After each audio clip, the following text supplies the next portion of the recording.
The Battle of Courcelette, fought from September 15th through September 22nd, 1916, was a major engagement during the Battle of the Somme offensive. It marked a turning point for the Allied forces as they introduced the first ever use of tanks in warfare, and they aimed to push the deeply entrenched German forces out of this town. Canadian troops played a significant role in the capture of Courcelette, showcasing immense bravery and resilience in one of the most hard-fought battles of the campaign. By September 1916, the Battle of the Somme had already been raging over 2 months, with British and French forces making slow and costly advances.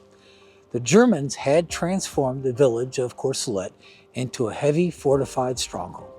The British High Command, aiming for a breakthrough, planned a large-scale offensive that would include the first ever deployment of tanks.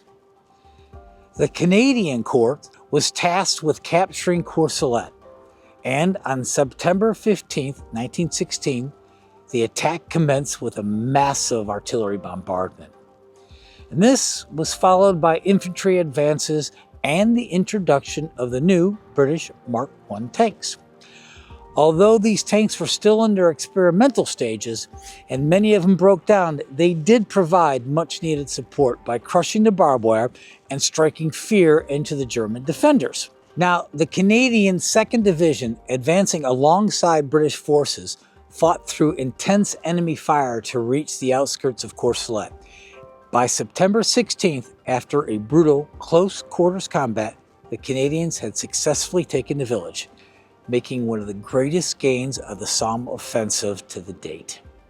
Now, the capture of Courcelette was a major achievement for the Allies, particularly for the Canadians, who had proven itself as an elite fighting force.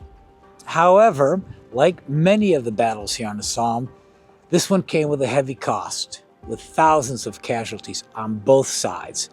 The Germans had launched fierce counterattacks, but the Canadians held their ground, solidifying their position. And despite all this success, the overall Somme offensive just continued to grind on. There were further battles that needed to push the Germans back to their fortified positions. Today, I'm in the British Cemetery at Courcelette, and this cemetery honors the soldiers who fought and died in the historic battle. And their courage and sacrifice are remembered as a defining moment in British military history. The battle also demonstrated the potential of mechanized warfare with the first tanks, and this signaled a new era of combat. Today, a lot of the visitors to the Somme battlefield come here to pay their respect to the Courcelette Memorial right over here and the British cemeteries. And these two places ensure the bravery of those who fought here will never be forgotten.